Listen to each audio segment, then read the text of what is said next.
धन्यवाद डॉक्टर पूजा। मैं डॉक्टर सुखदीप, मैं एक नेत्र रोग विशेषज्ञ हूँ। मैं अभी आपको शोगरेन सिंड्रोम के बारे में बताऊंगी। और जैसे कि हमारे विभिन्न स्पेशलिस्ट ने बताया कि शोगरेन सिंड्रोम की शुरुआती परेशानी आंखों से हो सकती है। तो ये आंखों को गंभीर तरीके से भी नुकसान पहुंचा सकता है। ये ऑटो इम्यून बीमारी आंख में आंसू बनाने की जो ग्रंथि होती है उस पे ज्यादा असर करती है और उसकी वजह से आंख में आंसू कम बनने शुरू हो जाते हैं और इस वजह से आंख में सूखेपन की शिकायत हो सकती है। ये बीमारी दोनों आंखों को प्रभावित करती है। आपकी आंख में लाली हो सकती है या फिर चुभन या जलन का एहसास हो सकता है।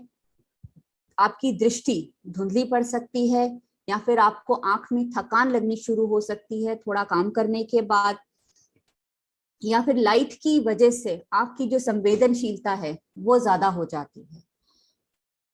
आंख से आपके ऐसा भी प्रतीत हो सकता है कि आंसू ज्यादा बन रहे हैं, बल्कि ऐसा नहीं है। जो आंख में सूखापन रहता है उसकी जलन की जो हमारी शरीर का जो उसका रिस्पॉन्स रहता है वो होता है ज्यादा आंसू बनाना। तो आंख के आंसू के जो अलग अलग लेयर होते हैं उसमें से अगर किसी भी लेयर में प्रॉब्लम है तो उसकी वजह से आंसू ज्यादा भी बन सकते हैं। तो आंख में पानी ज्यादा भी आपके आ सकता है। आपकी आंख में खुजली का एहसास या ऐसा कि आंख में कुछ पड़ा हुआ है या आंख में चिपचिपापन ज्यादा है। आंख सुबह हो सकता है आपको लगे कि सुबह के वक्त आपकी आंख चिपकी हुई है। तो ये सब आपकी आंख में परेशानी आपको लग सकती है। ये एक परेशानी नहीं है, ये बहुत अलग अलग तरीके से इसका प्रभाव आंख में देखा जा सकता है। तो इसके निवारण के लिए आप जब आंख के डॉक्टर को दिखाएंगे तो सबसे पहले जो है हम एक आर्टिफिशियल टीयर्स बूंद के रूप में आपको देते हैं। इससे जो आंख की में आंसू की कमी है उसे पूरा करने की कोशिश की जाती है, जिससे कि आंख का जो काला रतन है उसको हर तरीके से बचाया जा सके और उसकी नमी बरकरार रखी जा सके। आंख की ड्रॉप को कृपया डॉक्टर की सलाह के अनुसार ही इस्तेमाल करें।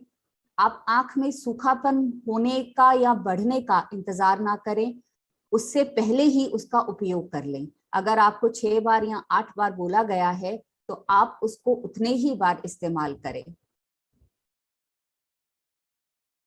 खाने में आप जो ओमेगा 3 से युक्त खाद्य पदार्थ होते हैं उसका उपयोग कर सकते हैं, जैसे कि मछली का सेवन या फिर अखरोट या बादाम का सेवन। तो ये सब पदार्थ जो होते हैं इसमें ओमेगा 3 फैटी एसिड होते हैं जो आंसू बनाने में मदद करते हैं। अपनी आंखों को बराबर झपकते रहें, खासकर अगर आप कंप्यूटर पे काम कर रहे हैं या कोई भी लंबे अरसे तक काम कर रहे हैं तो बराबर झपकते रहना आपको जरूरी है। दूसरा, काम करते वक्त कोशिश करें कि थोड़े थोड़े अंतराल पे आंख को बंद करके रेस्ट दें, आराम दें। उससे आपकी आंख में जो आंसू हैं उसको पूरी तरीके से आंख में फैलने में आराम मिलेगा और आपकी आंख के जो काला रतन है उसकी नमी बरकरार रहेगी। पंखे के सामने या एसी के सामने या कूलर के सामने सीधे ना बैठें। इसकी वजह से आपकी आंख के जो आंसू हैं वो कम हो जाते हैं और आपको परेशानी बढ़ सकती है। आप इस प्रकार के चश्मे का उपयोग कर सकते हैं जिसमें कि फ्रेम बड़ा होता है और उसके साइड में भी कवर होता है। तो ये पूरी तरीके से आपके आंख को ढका रखता है और आंसू का जो इवेपोरेशन हम कहते हैं वो कम रहता है। आंख में जितने आंसू बन रहे हैं उसकी नमी आंख को फायदा रखती है।